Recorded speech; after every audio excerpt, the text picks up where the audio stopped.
So இதுதாங்க இந்த musical ரோடுன்னு சொல்லுவாங்க. அனிருத் மியூசிக் போட்டால் எப்படி இருக்குன்னு பார்ப்போமா? ஏன்னாங்க இந்த மியூசிக்கை நம்ம அடுத்து நம்ம தலைவர் படத்தில் போட்டலாமா? தலைவர்னு நான் சொன்னது சீமான் அண்ணன் சொன்னேங்க. ஸோ இதுதாங்க இந்த மியூசிக்கல் ரோடுன்னு சொல்லுவாங்க. இந்த ஊரில் இருக்கிறது இங்கேருந்து தான் ஸ்டார்ட் ஆகுது.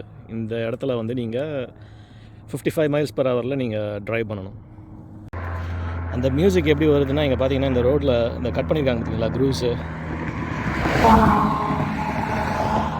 அதில் தான் இந்த சவுண்டு வருது. இப்போ இந்த வண்டி வருதுல்ல, அப்படியே பாருங்கள் சவுண்டு ஸ்டார்ட் ஆகும் பாருங்க.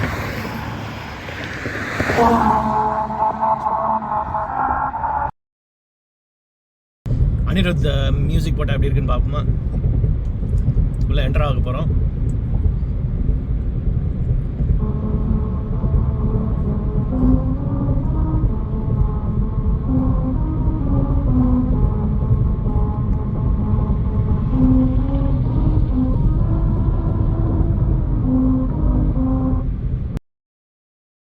இப்போ அதே ரோடு இளையராஜா மியூசிக் போட்டால் எப்படி இருக்குன்னு பார்ப்போமா?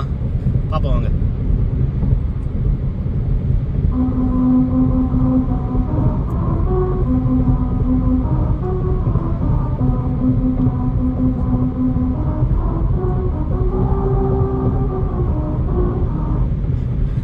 இதை பார்த்துட்டு எந்த மியூசிக் டைரக்டர் காப்பி அடிக்க போகிறாங்கன்னு தெரியல. அடுத்து நம்ம ஏஆர் ரஹ்மான் மியூசிக் போட்டால் எப்படி இருக்குன்னு பார்ப்போமா? கேளுங்க.